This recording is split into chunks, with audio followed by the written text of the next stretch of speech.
The readings is taken from the book of 1 Kings, the 19th chapter. In the name of Jesus, Ahab told Jezebel all that Elijah had done, and how he had killed all the prophets with the sword. Then Jezebel sent a messenger to Elijah, saying, "So may the gods do to me, and more also, if I do not make your life as the life of one of them by this time tomorrow." Then he was afraid, and he arose and ran for his life and came to Beersheba, which belongs to Judah, and left his servant there. But he himself went a day's journey into the wilderness and came and sat down under a broom tree. And he asked that he might die, saying, "It is enough. Now, O Lord, take away my life, for I am no better than my fathers." And he lay down and slept under a broom tree. And behold, an angel touched him and said to him, "Arise and eat."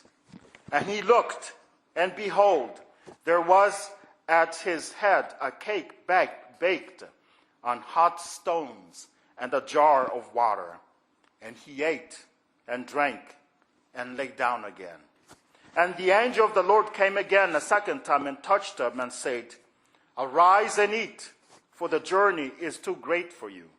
And he arose and ate and drank and went in the strength of the food, that food 40 days and 40 nights, to Horeb, the mount of God.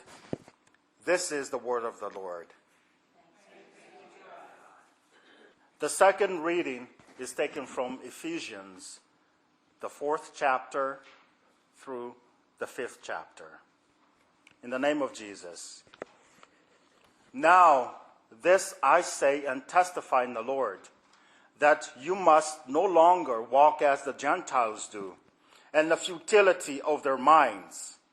They are darkened in their understanding, alienated from the life of God because of the ignorance that is in them, due to their hardness of heart. They have become careless and have given themselves up to sensuality, greedy to practice every kind of impurity. But that is not the way you learned Christ. Assuming that you have heard about him and were taught in him, as the truth is in Jesus, to put off your old self, which belongs to your former manner of life and is corrupt through deceitful desires, and to be renewed in the spirit of your minds, and to put on the new self, created after the likeness of God in true righteousness and holiness. Therefore, having put away falsehood, let each one of you speak the truth with his neighbor, for we are members of one another. Be angry and do not sin. Do not let the sun go down on your anger, and give no opportunity to the devil. Let the thief no longer steal, but rather let him labor, doing honest work with his own hands, so that he may have something to share with anyone in need. Let no corrupting talk come out of your mouths, but only such as is good for building up, as fits the occasion, that it may give grace to those who hear. And do not grieve the Holy Spirit of God, by whom you were sealed for the day of redemption. Let all bitterness and wrath and anger and clamor and slander be put away from you, along with all malice. Be kind to one another, tender-hearted, forgiving one another, as God in Christ forgave you. Therefore, be imitators of God as beloved children, and walk in love as Christ loved us and gave himself up for us, a fragrant offering and sacrifice to God. This is the word of the Lord.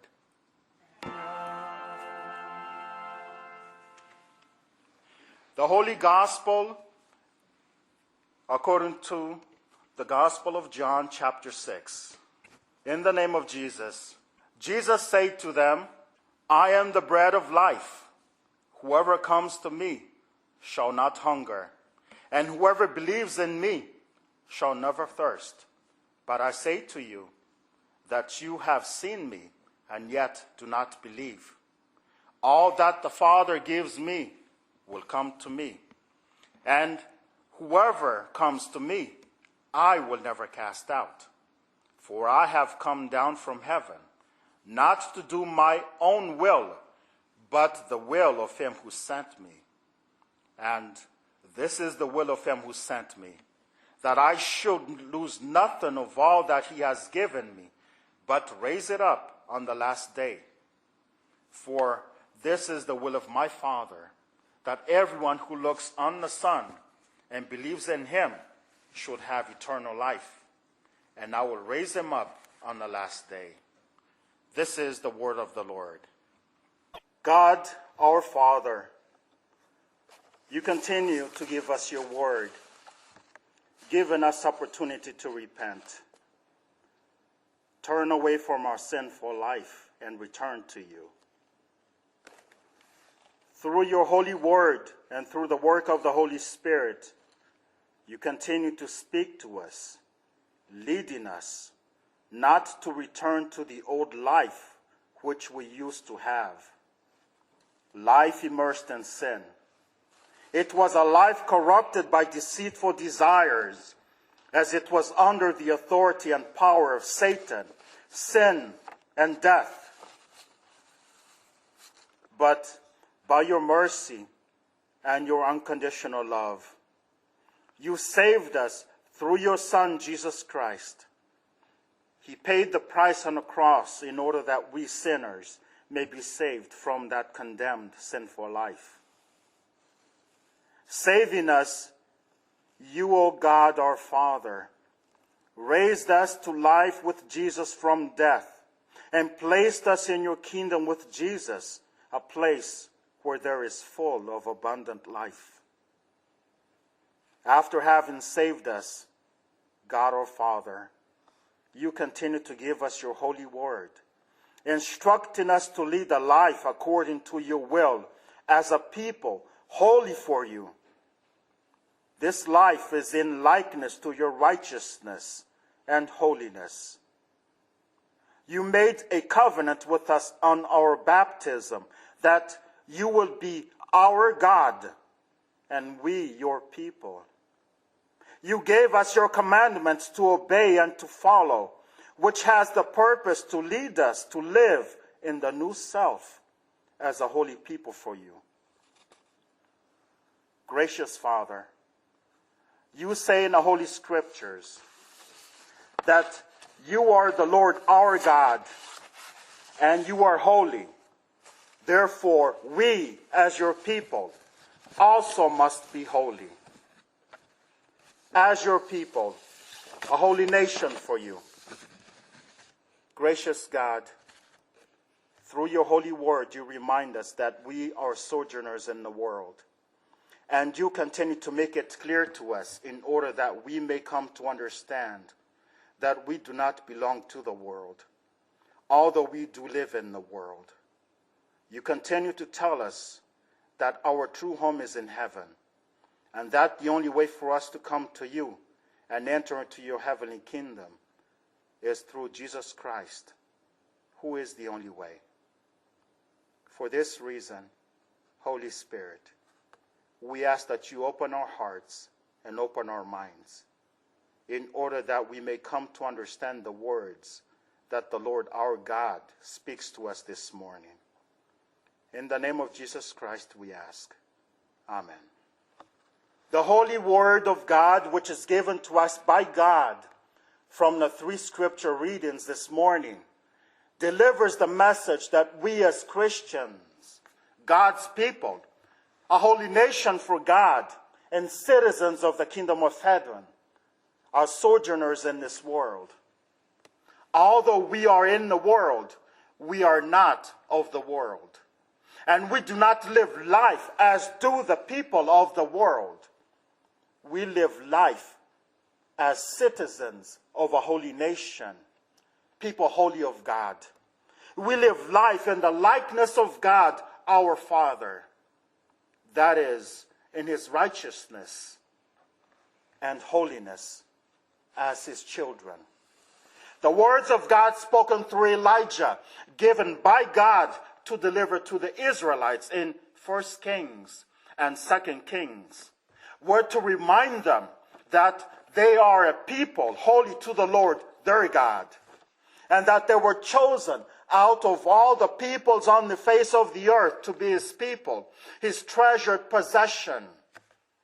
The purpose was to remind the Israelites that when God liberated them with his mighty hands from the house of bondage in Egypt, God made a covenant with them and also gave them his commandments to follow. By these covenant and commandments, God will be their God, and they will be God's people.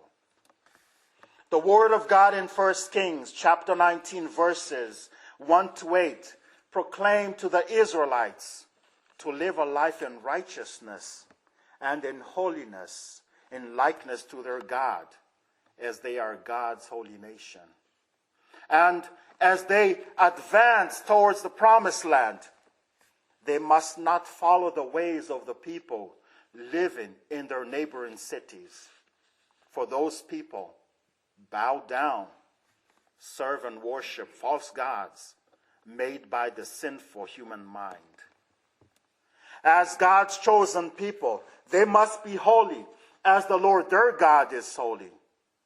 The word of God in Leviticus chapter 11 verse 45 instructs this.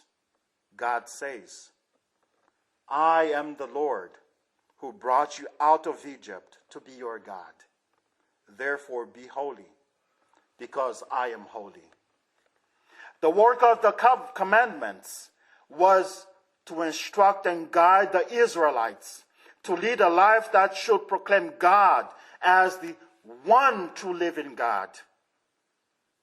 By keeping God's commandments, they will be blessed with life, with prosperity and wealth, and with peace in their land, because God lives in their midst.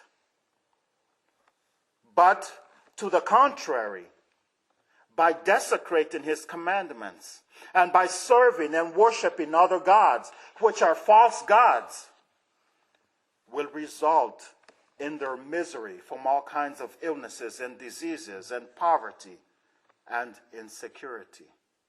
This also includes the possibility of being taken into captivity by their enemies, and even might result in their death at the hands of their captors.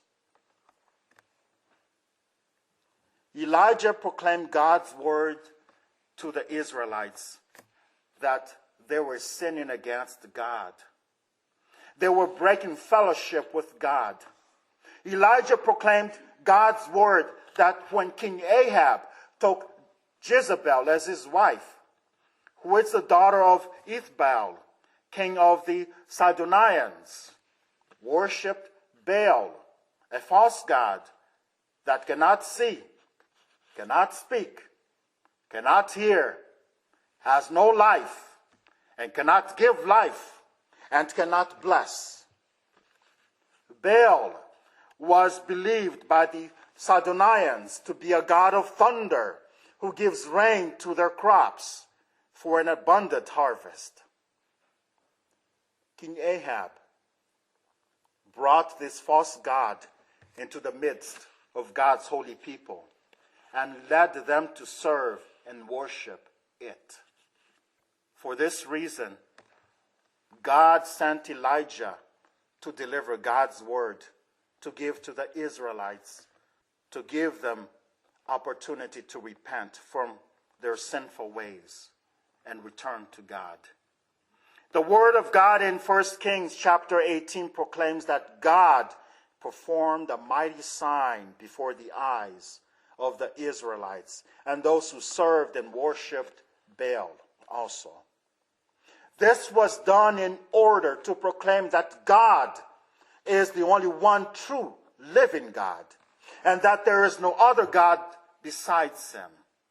When the 450 prophets of Baal called to Baal, the false god, to respond to them by sending fire and consume their offering, which was set before the people, in order that the one true living God might be revealed.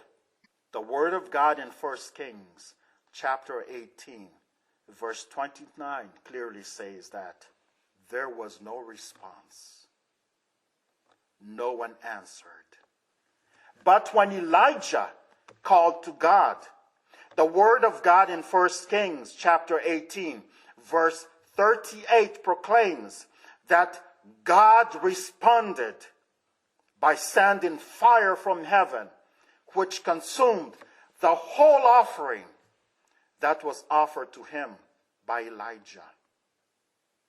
By this, God revealed himself to those who were present, that he is the only one true living God. Immediately following this, the people repented and returned their hearts to God. And the 450 prophets of the false god Baal were immediately killed because of God's word delivered to the Israelites, which led them to repentance and returned their hearts to God, as well as the 450 prophets of Baal were killed because they led God's holy people to sin. Jezebel, Ahab's wife, persecuted Elijah, which led him to flee. Even though God performed mighty works through Elijah, the word of God in 1 Kings chapter 19, verses 1 to 8 shows that in front of difficult tasks and even in dangerous situations, Elijah doubted his faith in God. Elijah displayed this doubt when he fled because of the fear of the safety of his life.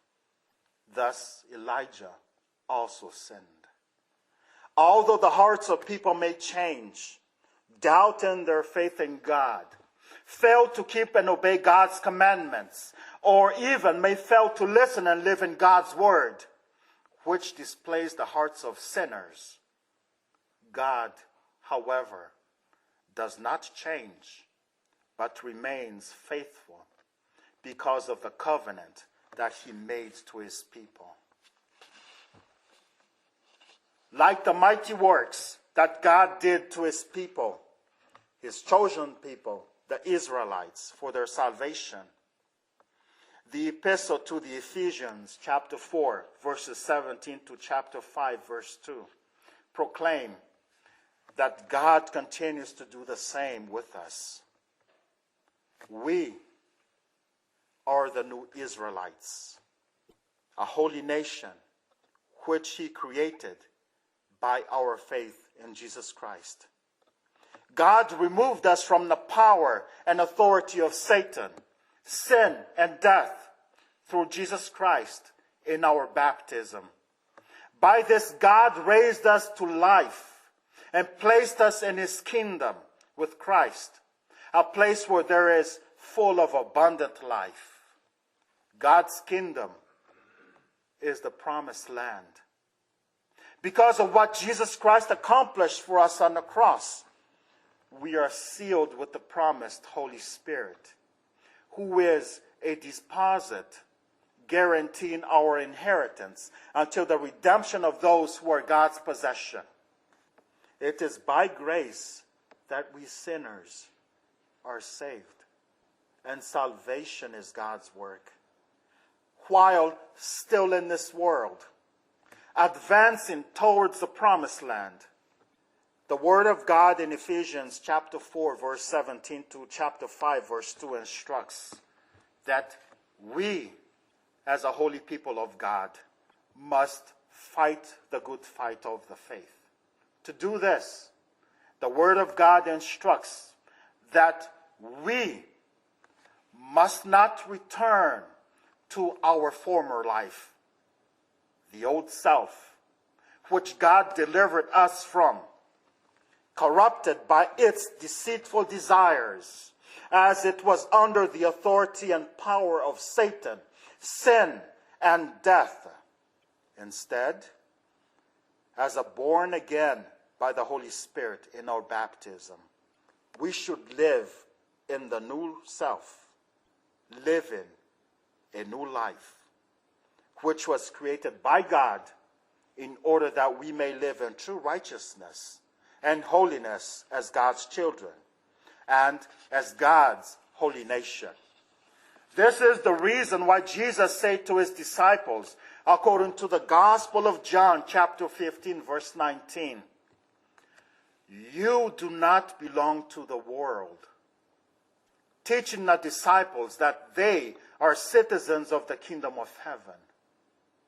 Jesus was also instructing the disciples that while they advanced towards their true home in heaven, they were also given the mission by Jesus to go and proclaim repentance and the forgiveness of sins in the name of Jesus and make disciples.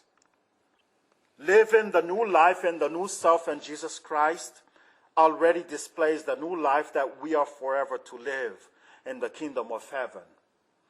That is, to live in true righteousness and in holiness as God's children. By doing this, we proclaim that even though we are still in the world, already we live in the new life as citizens of the kingdom of heaven. Indeed, Jesus Christ is Lord and Savior, but also Jesus set examples of how to live a godly life in the new self as a holy people of God. The word of God spoken by Paul in Ephesians chapter 4, verse 17 to chapter 5, verse 2 connects the examples set by Jesus that Christians should live a godly life as a holy people of God.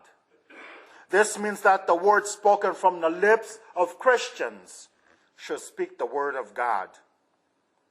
For those who have not yet come to the faith, this should advance them to receive the faith in Jesus Christ.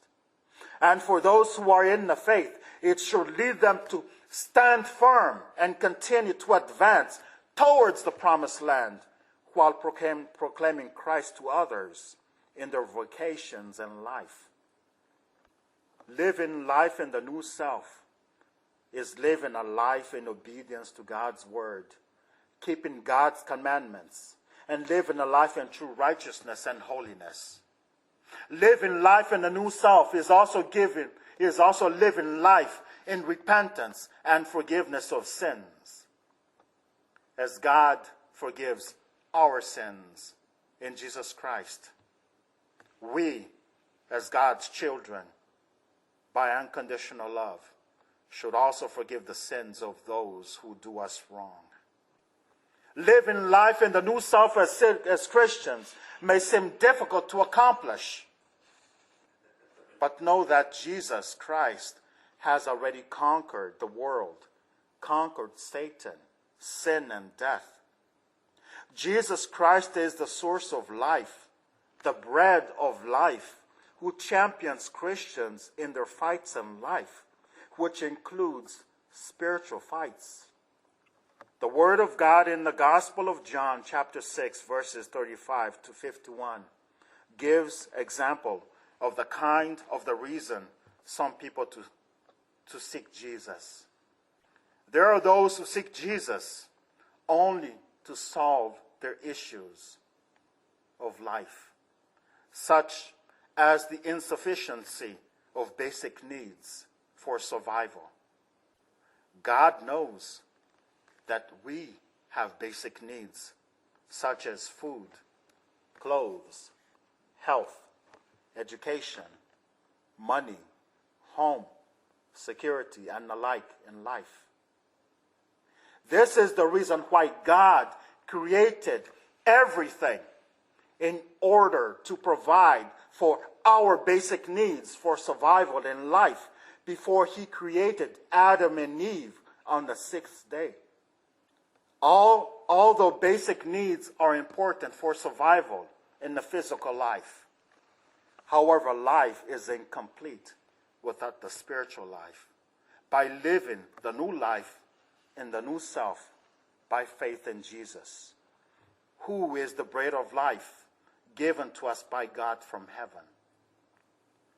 Life in the world is temporary and passing by. Christians are sojourners in the world. As citizens of the kingdom of God, our true home is in heaven. The Holy Spirit teaches us as Christians this morning to believe that we were adopted by God as his children in our baptism. The Holy Spirit instructs us that by faith in Jesus Christ and by daily repentance and daily asking for forgiveness of sins, we are clothed with God's righteousness and holiness in Jesus Christ. The Holy Spirit leads us to believe the message which the Word of God speaks to us this morning as a holy nation, holy people of the one true living God. We are given vocation and mission by God to accomplish while we are still in the world, but advancing towards the promised land, the kingdom of heaven. In the vocations in life, as a husband and a father, or as a wife and a mother, all have mission given by God. The tasks and responsibility in these vocations and mission include teaching the members of the family to learn, to listen, to obey, and to keep God's commandments. In addition to this is also the responsibility of leading them to advance to the promised land. Likewise is the vocation of children. The Word of God instructs children to listen and to obey their parents, for their parents are the sources of blessings given by God. The Word of God in Ephesians chapter 6, verse 2 instructs children to honor your father and mother, which is the first commandment with a promise. In different vocations that each individual Christians may have, such as a pastor, elder in the church, teacher, doctor, police officer, lawyer, secretary, consultant, farmer, or business manager, and the like. All of these also include mission. The Word of God in Matthew chapter 28, verses 19 to 20, and in Mark chapter 16, verses 15 to 20, clearly state that mission is to go and proclaim repentance and forgiveness of sins in the name of Jesus and make disciples. By living the new life and the new self as God's holy people, we proclaim by faith in Christ, in words and deeds, and by our whole aspects of life, that God is the only one true living God, and that Jesus is the only Lord and Savior whom God gave to save sinners. Jesus is the truth, the life, and the way to God the Father. No one can go to God the Father but only through Jesus Christ. The Word of God in 1 Timothy chapter 6, verse 12 instructs us Christians to fight the good fight of the faith. By living in the new life and the new self in Jesus Christ is to fight the good fight of the faith. The meaning of whom and what we must fight is made clear in Ephesians chapter 6, verse 12. The Word of God explains with clarity For we do not wrestle against flesh and blood, but against the rulers, against the authorities, against the cosmic power over this present darkness, against the spiritual forces of evil in the heavenly places. This fight is not against flesh and blood, but against the power and authority of Satan, sin, and death. A fight against the old self. God continues to give us opportunities through his proclaimed word, leading us to repent because of the price which Jesus Christ paid when he was nailed and died on the cross in order that we sinners may be saved. Thus, the meaning of to fight against the old self is to kneel and repent and ask God for forgiveness. By doing this, we do not give room for Satan, sin and death to have power and authority and enslave our lives again and again and again.